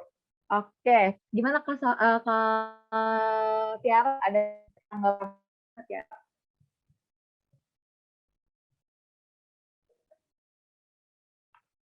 Halo Kak Tiara, oh cukup, terima kasih banyak. Oke Kak Tiara. Terima kasih Kak. Oke, tadi ada dari Kak Faiz angkatan 2019. Kak Faiz gimana Kak Faiz? Silakan Kak Faiz. Nggak bisa. Suaraku terdengar? Ya. Halo. Oke, selamat pagi teman-teman semua. Ya, tadi pembicaranya keren banget ya, Kak Amro sama Kak Syafa. Kalau nggak salah, Kak Amro dan Kak Syafa ini dari sahabat mahasiswa FMIPA ya. Dan kalau yang aku tahu, sahabat mahasiswa ini rintisan dari BK FMIPA Unsud gitu. Nah, kalau dari aku pribadi itu sebetulnya juga baru tahu di awal semester kemarin kalau MIPA itu ternyata punya sahabat mahasiswa. Cuman yang jadi pertanyaan di sini, mungkin teman-teman di sini masih awam gitu tentang apa itu sahabat mahasiswa. Nah, mungkin pertanyaannya di situ, sahabat mahasiswa itu apa sih, Kak Safa dan Kak Amru, dan kerjanya itu ngapain aja gitu. Entah sahabat mahasiswa yang bagian mahasiswa, maupun sahabat mahasiswa yang bagian dosen gitu. Itu kerjanya ngapain aja. Terus mungkin kalau misal sahabat mahasiswa ini bisa diikuti oleh seluruh mahasiswa, maka persyaratan atau caranya gitu, cara jadi sahabat mahasiswa itu bagaimana, barangkali teman-teman di sini ada yang tertarik. Mungkin seperti itu pertanyaannya, terima kasih. Oke, mungkin terima kasih ya Kak Faiz atas pertanyaannya. Mungkin ini terkait sahabat mahasiswa nih, untuk Kak Amru dan Kak Safa. Mungkin tujuannya apa sih sahabat mahasiswa, terus ngapain aja tugasnya. Nah, terus gimana sih cara daftarnya? Mungkin kalau teman-teman ada yang tertarik kayak gitu, mungkin boleh nih dari Kak Amru dulu nih mungkin. Silakan Kak Amru. Intinya sih lebih tepatnya gini, kalau di ranah dosen itu ada namanya BK gitu kan. Nah, si BK ini nih terkadang kan kayak kita tuh ya tadi terlalu berlebihan menilai dosen gitu kan. Dosen itu kayak apa sih, galak gitu kan. Akhirnya secara tidak langsung kan berimbas terhadap semua dosen gitu kan, karena satu dosen berimbas ke dosen gitu kan, mengeneralisir bahwa semua dosen itu galak. Kadang-kadang kita gitu. Nah, untuk menanggulangi hal tersebut tuh dosen BK Unsur itu memiliki ide gitu kan, lebih baik kita itu kayak mencari rekan-rekan mahasiswa itu kan, setiap angkatan itu biasanya minimal 2 gitu kan, bisa lebih gitu kan, sesuai dengan mungkin kebutuhannya dan sumber daya manusianya gitu kan. Itu untuk tujuannya ya itu untuk membantu dosen gitu kan, membantu dosen dalam hal biasanya menyelesaikan masalah-masalah mahasiswa gitu yang lebih terkait dengan problem sosial mahasiswa gitu, baik di akademik, di organisasi gitu kan. Jadi kalau misalnya teman-teman itu ada masalah gitu kan terkait hal-hal yang sangat memberatkan teman-teman, bahkan kemarin itu ada sampai kayak mahasiswa itu punya masalah yang di luar ini ya, akademik gitu kan, kayak misalnya sulit cari kos nih karena memang orang tuanya kurang mampu gitu kan. Itu dari sahabat mahasiswa itu mencoba memikirkan gitu. Jadi teman-teman kalau misalnya punya masalah yang memang menurut teman-teman itu sudah sangat-sangat berat gitu kan, butuh masukan lebih gitu kan, sahabat mahasiswa itu sudah bahasanya di garis depan gitu kan. Gitu. Jadi apa sih ya, menjadi apa ya, tombak gitu bagi teman-teman dosen itu untuk mencari masalah-masalah yang teman-teman hadapi gitu. Jadi kalau misalnya ada masalah itu kan, daripada bingung itu kan harus cerita kemana, ya sahabat mahasiswa siap inilah apa, menampung gitu kan masalah-masalah teman gitu. Kita cari solusi bareng-bareng gitu. Nah, untuk kalau misalnya cara itu jadi sahabat mahasiswa sendiri sih nggak terlalu ribet itu kan gitu. Yang penting teman-teman itu mau berproses itu, mau berproses ya kan, teman-teman itu punya karakter yang mau menolong teman-teman lain tanpa pamrih gitu kan, siapapun dia ya kan, apapun agamanya, rasnya gitu. Jadi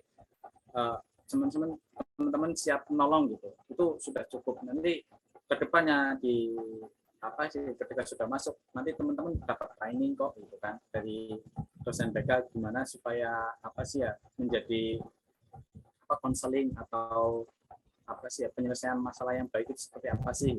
Gitu sih. Cukup. Oke, mungkin kalau dari Kak Safa nih ada yang mau ditambahkan nggak Kak Safa? Dari kamu? Udah terjawab sama Amru ya, mungkin mau nambahin sedikit sih. Mungkin di MIPA itu difasilitasi sama tim BK ya, bimbingan konseling sama di tim ini difasilitasi kalian boleh konsul tentang masalah-masalah kalian ke kalau misalkan kalian ke sahabat mahasiswa gitu. Jadi sahabat mahasiswa itu intinya sama kayak TBK, cuma kalau sahabat mahasiswa itu pandangan dari mahasiswanya sendiri gitu. Jadi kalian bisa tahu, oh dari pandangan teman sebaya kita tuh kayak gini loh, masalah kita yang solusi buat masalah kita tuh gimana gitu. Nah, apa namanya, kalau buat cara daftar itu sebenarnya nggak ada ya. Kalau oprek itu kayaknya baru kemarin deh, baru dicoba kemarin buat mahasiswa baru, iya nggak sih, Ru? Cuma kalau dulu sih aku cuma ngisi di form sih gitu. Cuma mungkin kalau lebih jelasnya mungkin kayak teman-teman kalau memang benar-benar berniat gitu, coba tanya ke dosen BK itu ada Bu Eva dari kimia, Bu siapa ya? Bu Ari, Bu Zaro kalau dari fisika, kalau Bu Ari dari matematika. Mungkin bisa tanya ke Bu Ari.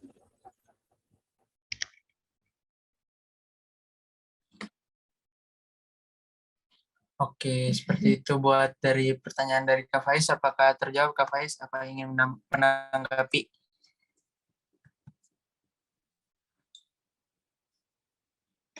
Alhamdulillah sudah terjawab. Oke, mungkin dari Kak Amro sama Kak Safa ada lagi yang mau ditambahin terkait sahabat mahasiswa FMIPA Unsud ini sebagai closing statement?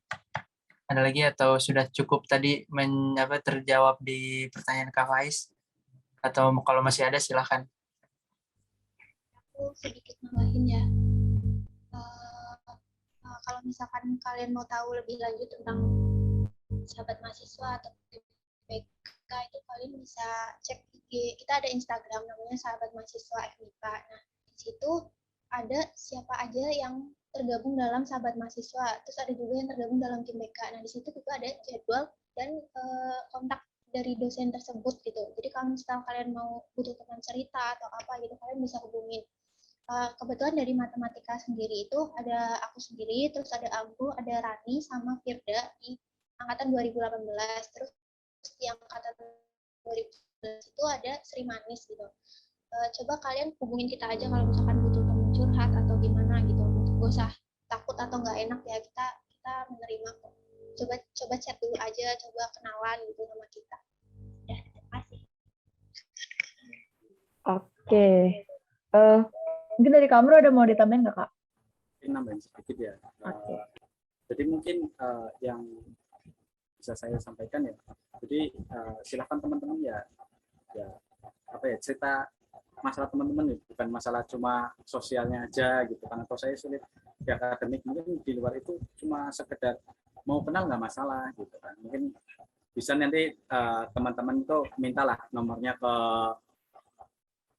Mas Rehan atau Mbak Dinar gitu. Nanti kalau misalnya aku dari angkatan 19 mau jangan yang terlalu tua lah, yang 18 itu kan terlalu tua misalnya itu. Nanti dari saya atau Mbak Safa juga nanti kasihkan ke teman-teman mahasiswa nomor yang lain.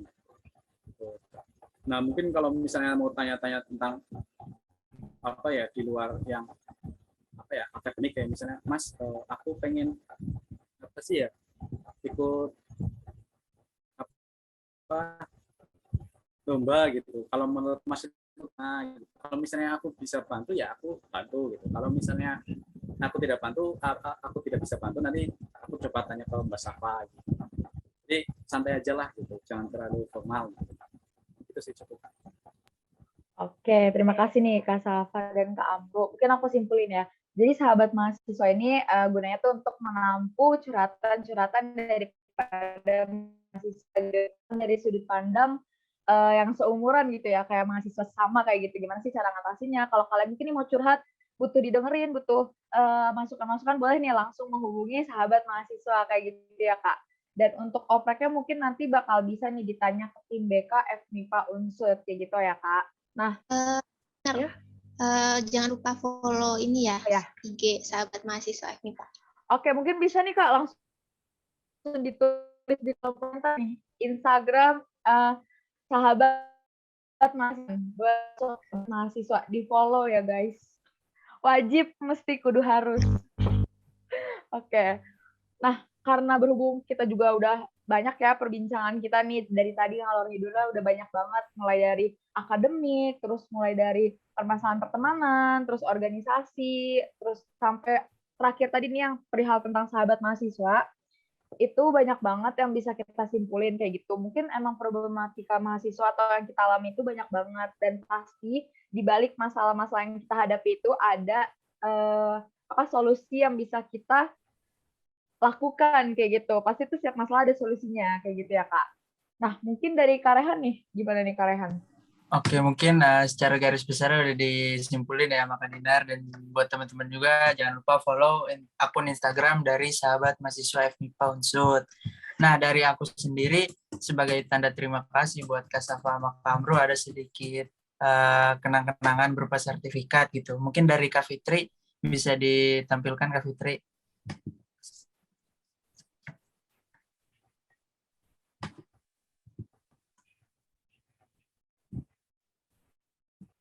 Oke, ini yang pertama ada untuk Kak Safa Nanda Puspita. Sekali lagi terima kasih Kak Safa sudah berkenan untuk mengisi podcast batik pada special edition di edisi kali ini. Terima kasih Mbak Safa, mohon diterima ya. Terima kasih kembali. Oke, selanjutnya ada untuk Kak Amru.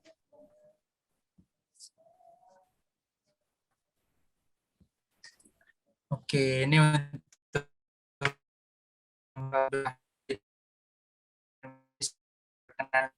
podcast batik kali ini. Terima kasih Kak, mohon diterima.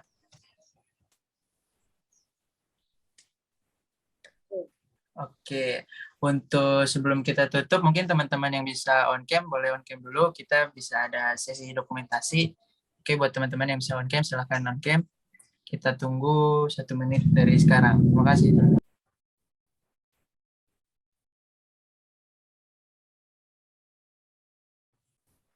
Jangan lupa follow IG ya. Sudah di-share. Oke. Teman-teman boleh nih langsung on cam. Terus yang belum follow IG-nya nih harus di-follow nih ya. Tinggal klik link-nya nih teman-teman.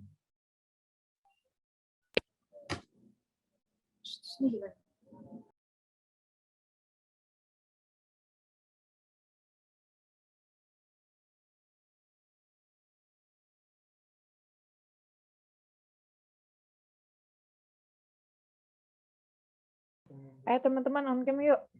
Kita dokumentasi dulu nih. Siapa tahu muka kalian terpampang nih yang cantik dan ganteng nih.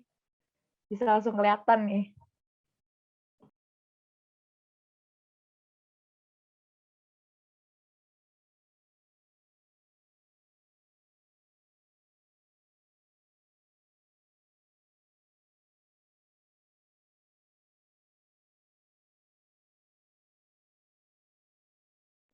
Oke, mungkin dari Anggi untuk mempercepat nggak apa-apa karena udah azan zuhur juga.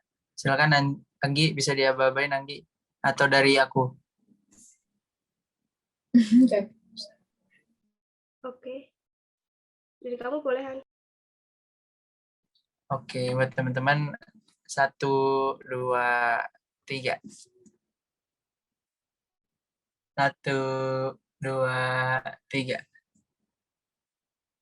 Oke, yang terakhir. 1, 2, 3.